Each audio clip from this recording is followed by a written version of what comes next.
long may the music scene thrive to make people feel connected. Okay, let's paint this kind of corner of the office black, put in an amazing sound system, and book Orbital to play next Friday. What's special about London to you? You know, we want to put really credible big artists on in small venues, but you know, we charge £12-15 for the ticket, and people kind of know now that you're going to see someone exciting. Before you actually get to know people and you get to a place where you get invited to everything, be a bit of a blagger. Obviously you're at the forefront with Mixmag and getting invited to all the best parties. But I mean, London, what an incredible place of opportunity. Welcome back to Loud Unfiltered. This is our new series, Inside London. Podcast where we dive deep into the voices that help shape culture and kind of the underground scene in London. I'm involved for a number of years. Today our guest is Jules Cromwell. Very excited to have her on. One of London's most liked and well-known music industry figures, I would say. 20 years, I think you've been doing this. 22, maybe? Actually. Oh, wow. So I'm telling my age here. You've had senior roles in Mixmag, Kerrang, so I've got to read this off, the word, Clash now. One thing I would say is that, like, you just know everybody in the industry. And you've literally been on every single dance floor from London to Miami to Ibiza. So, yeah, I really want to get into, like, find out a bit more about you, our audience find out a bit more about you, and talk about kind of where the scene is at the minute and about London as well. So yeah, thanks for having me. Welcome to the podcast. I know from consuming your other episodes, we're not halfway up Kilimanjaro or on a rooftop in Ibiza, but very happy to be in East London today. Yeah, we were going to have a green screen behind here and maybe put something in there for, but this will do. I think we're the main attraction anyway. So of course. Yeah. So I just really wanted to find out a little bit more. Just like, so, like, you've been doing this, 27 years? How did you first get into this? Was it, how many years did you say? 22. 22, sorry, 22. Not 27. How did you get into this then? Was it straight out of uni, or what was like, what's kind of? Yes. So it was straight out of uni. I was just, as is obviously the narrative of the podcast is Inside London, I was desperate from a young age to move to London and have a career, generally maybe in advertising or music. That was the plan. And I was studying the only creative advertising degree and professional media in the country, which is in Gloucestershire, which is an interesting experience. Well, that was the only course that did that. It was more or less the only course for the renegades that couldn't get into the high power degrees. Yeah, that sounds like me as well. Yeah. So anyway, it was thoroughly enjoyable, but I started applying to jobs mid-course. So I was like, right, I did loads of work experiences in like BBH, Lowlinters, big advertising agencies. And I was just thought, I'm desperate to work at Top of the Pops and I want to work at labels and I want to do loads of experience. So I did experience at labels and then I applied for jobs at Top of the Pops and a job came up that was an advertising assistant. And the job role included a role on the like BBC Worldwide advertising commercial team, also being a runner on the show. So amazing. Oh, wow, so you were on the show as well. So I applied for the job, but just to go the extra mile, and advice for anyone getting into the industry. Yeah. I created my own label on a vinyl and sent it in. So it said, Juliet Cromwell, I don't phone in sick, I know everything about music, employ me, and then sent it in as a backup to the actual kind of official thing. Anyway, I got an interview and they were like, are you the dork that sent the record in? I was like, yes, that's me. And they were like, what was you remembered? Yeah, and they were like, what was the record anyway? I was like, Diamond Life Sade. They were like, good start. Anyway, I got the job. So that was an amazing introduction into the world of media and music. Was it obviously you went to study media, but was it music that you wanted to specifically be involved in, or was it just more in a sort of buzzy industry or No, I mean music specifically. I mean, we could delve deep into my passion for electronic music, but like back in the day I was obsessed with listening to like the Slipknot Dougal and Fantasia cassettes. Dance music was a big thing. I was also really into heavy metal and that kind of lived and breathed from the age of like 12, 13 onwards. So yes, music was kind of a key focus, but I guess I am really passionate about working with people, and I think the advertising angle, connecting both kind of client entertaining, which is obviously a big part of my joy of the job, and music together is kind of the perfect career for me. Yeah, okay. Yeah. Like a lot of people will probably recognise you most from your time at Mixmag. You were there quite a while.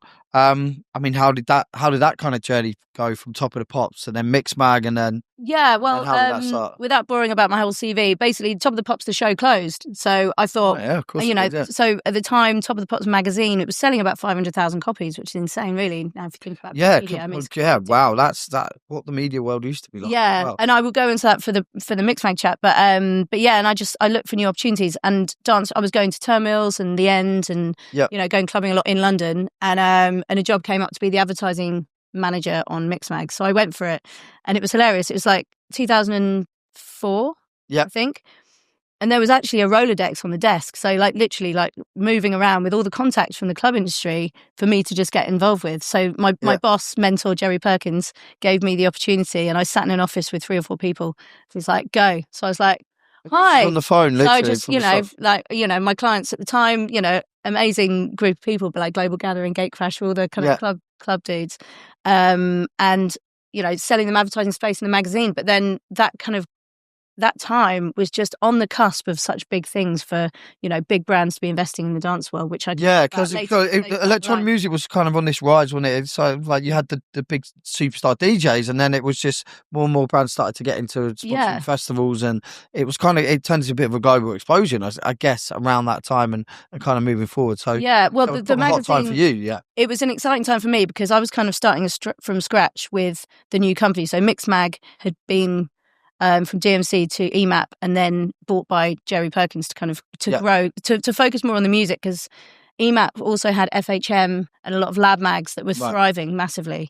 So it made sense from a business perspective to, okay, so FHM's selling 500,000 copies. Let's put, more tits on the cover of Mixmag and make it less about the music, more about lad culture, which is totally fair enough. And a lucrative business. But when Jerry bought Mixmag, he wanted to put the production values back in the magazine, make it more of a global events company, and bring back the kind of pure joy and passion of music and artists, longer form features, which is what he's done very successfully and still thriving now. It's great to be a part of that kind of onward journey. What were kind of some of your main memories then from Mixmag? I mean, there's probably loads. I mean, how many years were you actually at? So it's about 18 and a half years, I think. Oh, wow. Yeah, I know. A long time to be a I know. Yeah. I didn't go Rolex when I left, but I had a really good... Can you remember a lot of it? I can remember all of it. And but it was a wild time. So from going from that kind of small period of time where you're just kind of selling advertising space. And I also remember, people paying in cash and turning up with like a boot of swag bag in the back of the car full of cash to kind of like pay their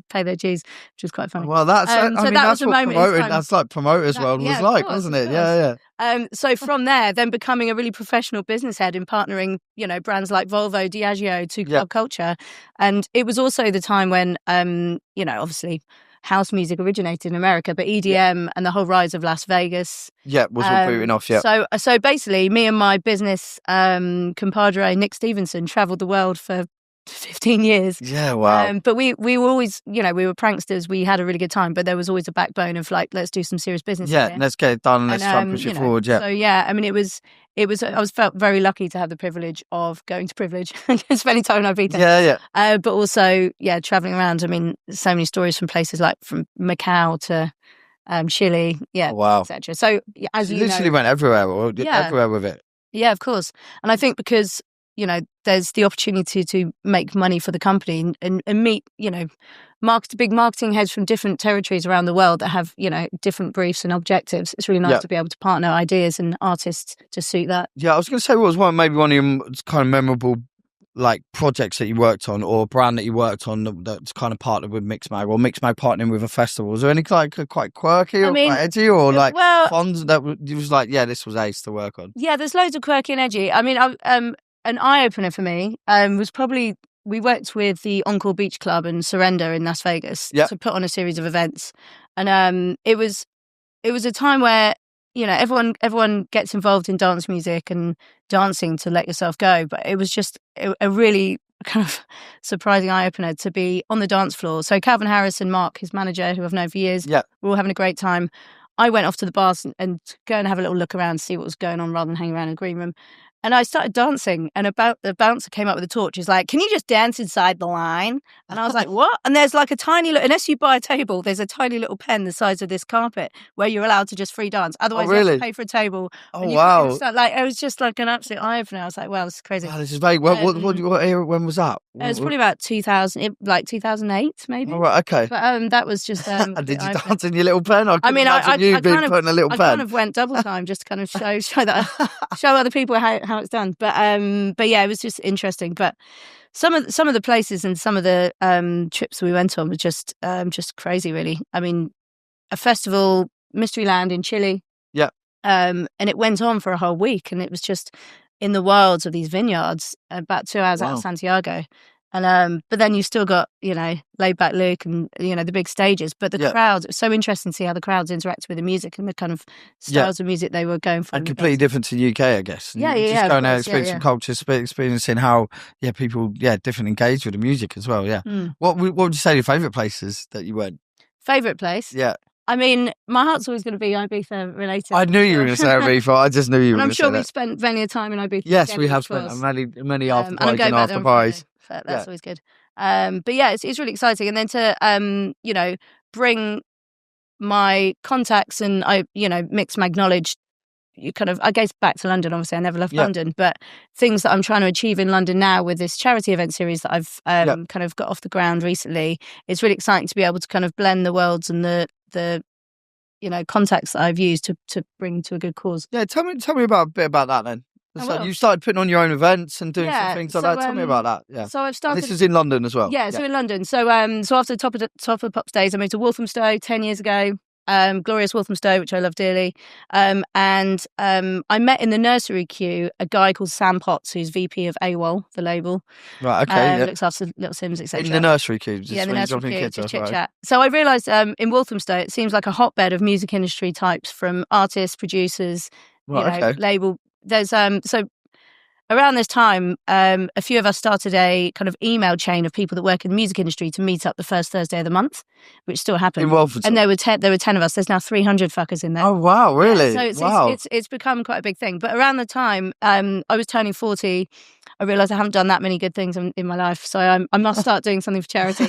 Brilliant, I love that. Joke, but so me and Sam Potts, we both just came to an agreement that we should use our contacts and knowledge to get people together to dance for a good cause. So we started a series called Stoho House. So it's Stowe taking over old dilapidated members clubs. Yeah, it's the Stoho House, and bringing people together and raising money for charity. So we've raised 30 grand in the last. Oh wow, incredible! Yeah. Oh wow. Any key moments from that? It's like, I've got loads to tell you. Yeah, so, I'm really interested. Is it always the same working men's club, or is it like? No, I love it. It feels like that. Going back to like London scene, it's like, it feels like that DIY attitude, which I think is lost a little bit in today's scene a little bit. Yeah, so I love the way you've just done it. Yeah, let's just take over Workers' Men Club and. Well, I think there's something so pure and go, and probably the reason I mentioned the Vegas thing is like the complete opposite end of the scale. Yeah, so that's it, yeah. One, we want to support grassroots venues, who doesn't, and keep them thriving. Two, it's just a really nice, unique experience to start a night at a reasonable hour that finishes at like 1 a.m. for our local community. So we took over a place called Orford House, which is like it's in Walthamstow Village, and it's an amazing big sprawling kind of bowls club stroke kind of community venue. They open for weddings, etc. Took that over and thought, right, let's program some DJs that only live in Walthamstow. So we had DJ Hervé, Adelphi Music Factory, John. And they all live in Wood. Yeah. And our resident DJ, who's still playing every gig, Trafford, she's amazing, Liz Trafford, and Nick Stevenson. And we got together and like a guy from Defected, Matt Braun, and we got together and threw this night, and it sold out in like half an hour. And we're like, okay, this is quite easy, this is quite fun, and we raised money for a promoting's not normally that easy. I think it's just like obviously the contacts and the beauty of it, and just us throwing money for charity. And then I started like knocking all the doors of the estate agents in the area. I was like, hey, I'm putting on a party, do you want to sponsor it, and we'll really, we're going around. Oh, right, okay. So I started like hustling the local like Walthamstow, etc. Anyway, progressing from that, then took over the Trade Hall, which is quite an infamous venue now. I think they filmed Top Boy in there recently, but it's it's like 250 capacity downstairs, fruit machine, pool table, beautiful, like amazing old school. They've got a horsehair sprung dance floor from like ballroom dancing back in the day. Well, okay. For 100 years. They were having trouble with their electricity, so we were like, okay, well, if we raise money for charity, we'll give them a portion of it to kind of to help it. Yeah, okay, amazing. Their electricity fund. So we went the extra mile, and we were like, okay, right, let's throw on a heavy hitter to play this one. So I was like, okay, I know Katie, Fatboy Slim's manager, really well. Yeah. My really good friend Helen Rave is really close ties with Norm. So we just thought, for someone to like make a big statement, and for what an amazing powerhouse of a man he is, to want to always do good. You know, he's always auctioning stuff off charity. He's like, I've worked with him a couple of times on a few different charities, and it's amazing to like open up his diary for stuff like this. 100%. So he was like, fuck yeah, I'm in. So not only did he play for free, he bought his own ticket to the gig and got himself there after his daughter's parents' evening. And I was like, you are just fucking amazing. Like, jumped on the decks, played in bare feet. Packed out. So we sold out. So it's always unannounced headliners. Right, okay. So we've now created a bit of a snowball effect of like, right, we've had Normal in. It was it sold out in a few minutes. It was unbelievable. So we like Evening Standard covered it. We had loads of really of it, and we raised a lot of money for a different charity. So it's like instrument learning for kids who have lost their way. Yeah. Success charity for like dealing with kids with brain tumours. And is this all in the local area as well? Keep it all local. All right, this is amazing. And I'm not saying we wouldn't branch out. Yeah. And then, sorry to just bore on about this and that. No, it's all right. I think this is amazing. I met Tom from Groove Armada back in the We Love Space days, and I just phoned him and I was like, "Do you want to play my charity event?" Norm's just done. He's like, "Fuck yeah!" So we had Groove Armada. Wow! I was just saw them this weekend. Nice, but it sold out this time in like 30 seconds, like 280 tickets. Oh wow! So we really created something exciting. Then we did a vinyl all night long with Lottie and Secret Sundays, and then we had Greg Wilson. Oh wow! And how often do you do this? So we do two or three a year. Right, so it's our third birthday coming up. All right, okay. So we've got. It's not like you need a promotion. You sell out in 30 seconds. It's just even just to people, I guess people can support even if they don't come to the event. Well, it's just it's a bit bit of kudos on the school gates for me.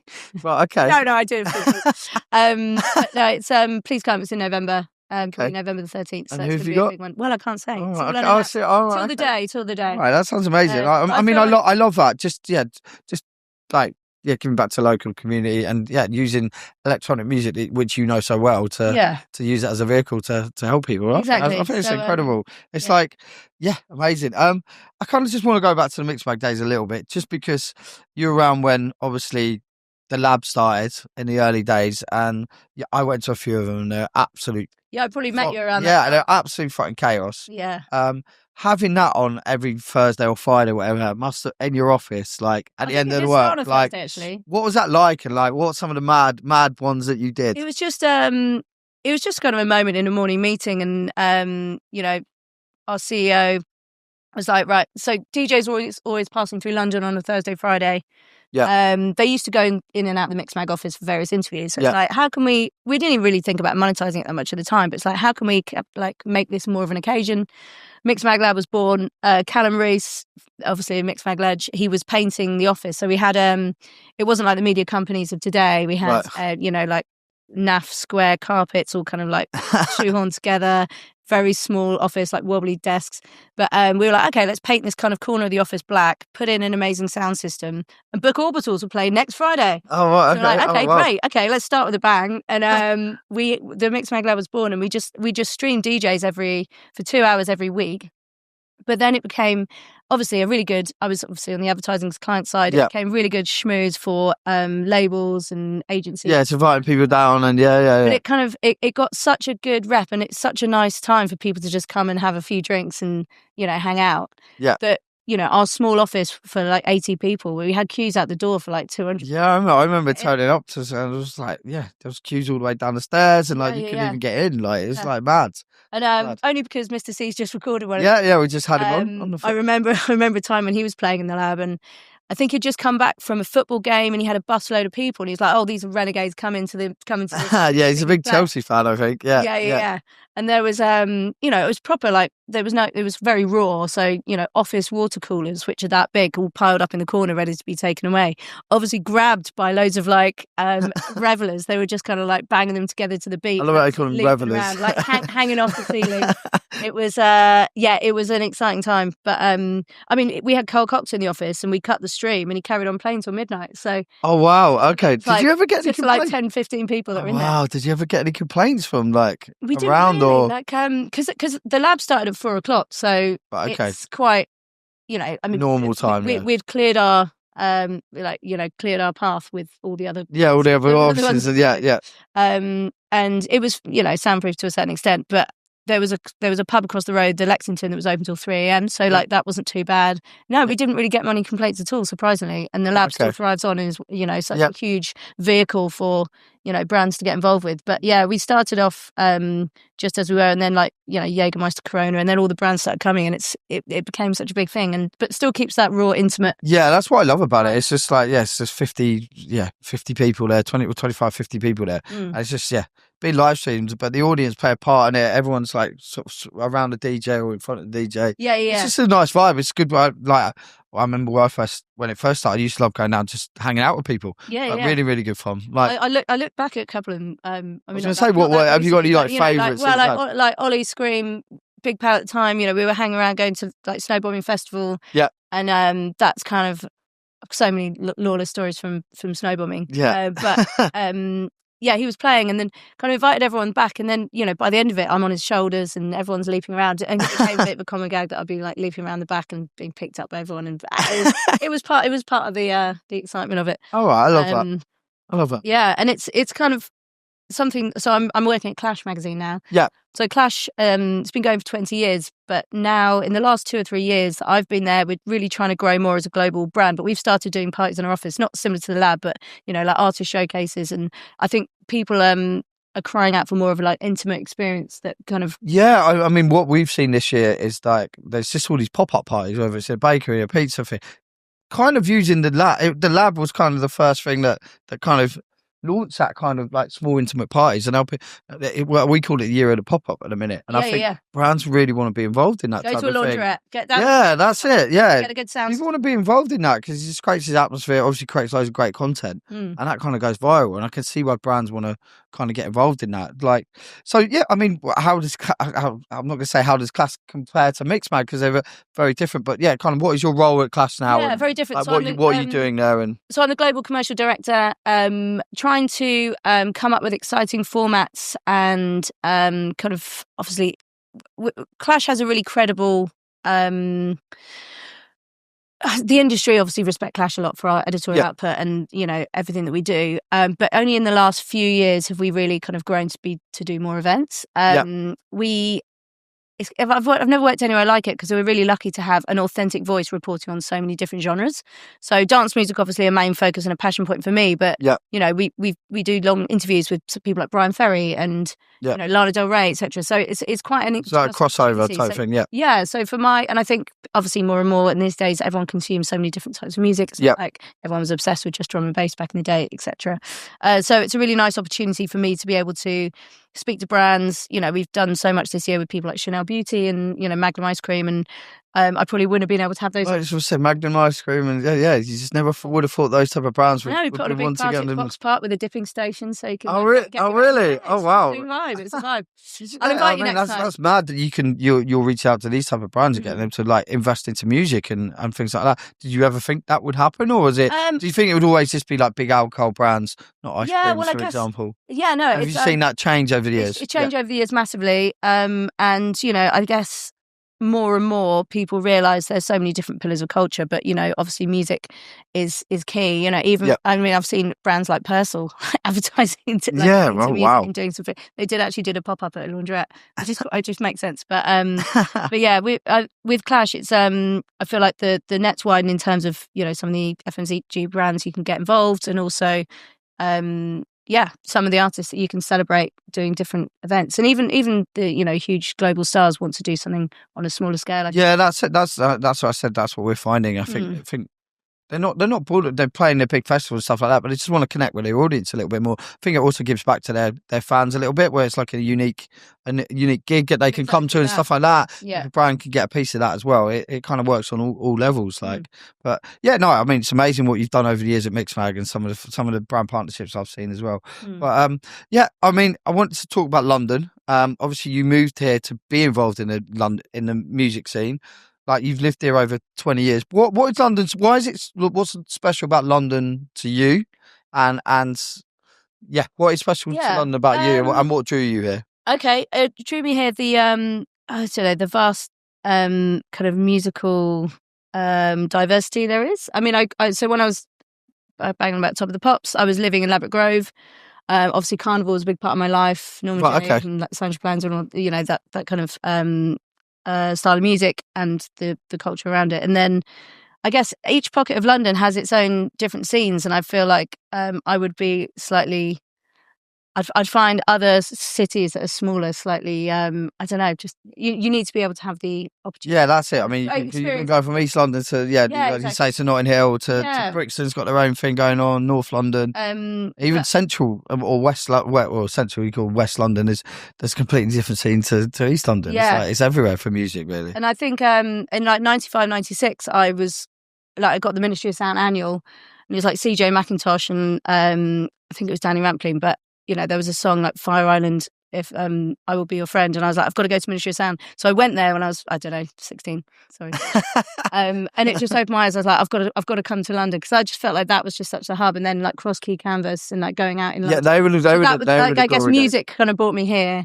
Yeah. And the opportunity that it gives, obviously, whether it be a work ambition or a kind of musical experience, and just the extreme kind of contrast in everything that you can. Yeah, I used to love the Key, the Cross, and Canvas. Yeah. Like when they actually left, I felt like London.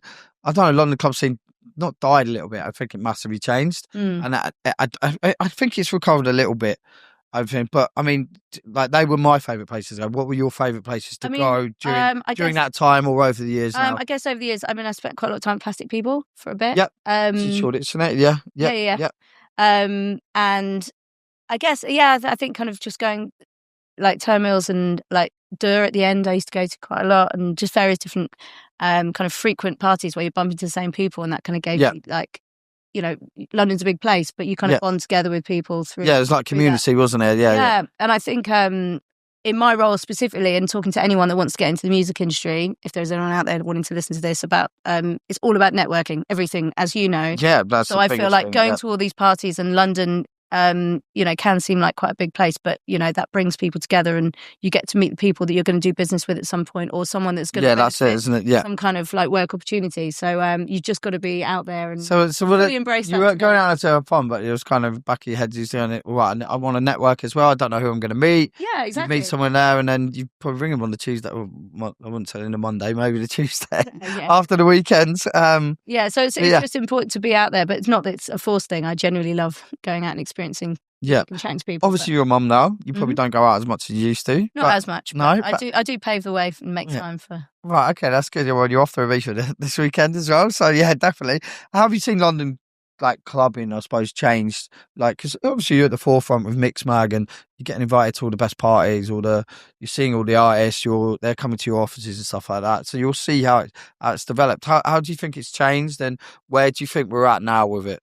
It depends. Like, if you're going clubbing and you see artists, now these artists are playing like stadium shows and selling Ali Pali. So I guess like where you go to small venues to go and see people, it's part of, a bigger kind of spectacle nowadays. I think when the rise of East London warehouse clubbing, like the Biscuit Factory and everything kind of popping off, people just turn up as and when. But I think there's also, since COVID, the need to kind of go back to the same venues for that familiarity and see the same people. So Clash is putting parties on at Night Tales. Well, okay, I see you doing your own parties as well, right? Well, okay. At Night Tales as well. We worked with Stereo in Covent Garden to run monthly events last year, and we're still doing a few of those coming up. So I think And what sort of music coming back? Yeah, what type of music is that? Electronic mainly, but we do a few live PAs as well. So okay. so we've got one coming up on October the 2nd with Melvo Baptiste, which would be quite cool. Oh, okay, yeah. And then we Night Tales, we've got 2 more this year. But it's really nice to be able to take over venues and have that. We've got a lot of Clash fans who turn up, like and they kind of get in touch and see each other every time. So so it's creating communities around it. Yeah, I think that's what I've seen. Is like you see these big these artists that were just playing club shows, now they're playing. Like there's like big venues like just outside London. They're like 20,000 people. It's like it feels like it's lost that little bit, and a lot of the clubs can't afford to book these artists anymore because they're just too expensive. So I mean, before was just talking about there's like proper DJs still charging reasonable fees, and you can build communities, and there's loads of like little like DIY like shows like what you're doing in Walthamstow that are still around. You just got to go and search for it, basically. Yeah, and that's just going back to that, we want to put really credible big artists on in small venues, but we charge £12-15 for the ticket, and people kind of know now that you're going to see someone exciting, whether it's a really incredible producer or DJ, but also someone that's really well known, which is what we want to do. Make it affordable to everyone. Definitely. Our Clash events are always free entry, so it's really nice to give something back and make people. There you go. Where can you find out about all these events? Clashmusic.com. Oh, there you go. That's right on the website. There we go. the Clash Instagram. Okay, right. Instagram's amazing. Probably the best way for more of a visual. Yeah. Why do you think London kind of attracts so many people with a passion for music to come here? Do you think it's because of the clubs, or is it just like you said, there's so many different parts of London and different scenes there? I guess that's probably in a nutshell, but also there's a lot of like-minded young people who flock here. It's quite nice to be able to kind of connect with them. Some amazing universities here, and I think like long may the music scene thrive to make people feel connected, and that's obviously key. And if there's anything we can do at Clash or myself to make sure that they do thrive, whether it's give something back to the grassroots venues, to bring people together, and that's key. But I mean, London, what an incredible place of opportunity. Yeah, definitely. And I guess people come here for the job prospects. Rent is obviously high. It's really difficult for people these days. But I think there's what we're going to try and start more of an internship program at Clash. Mixmag do the same. Yeah. So there's lots of job opportunities out there that are paid for young people, and London is the cultural hub. Yeah, definitely. I just like the first series.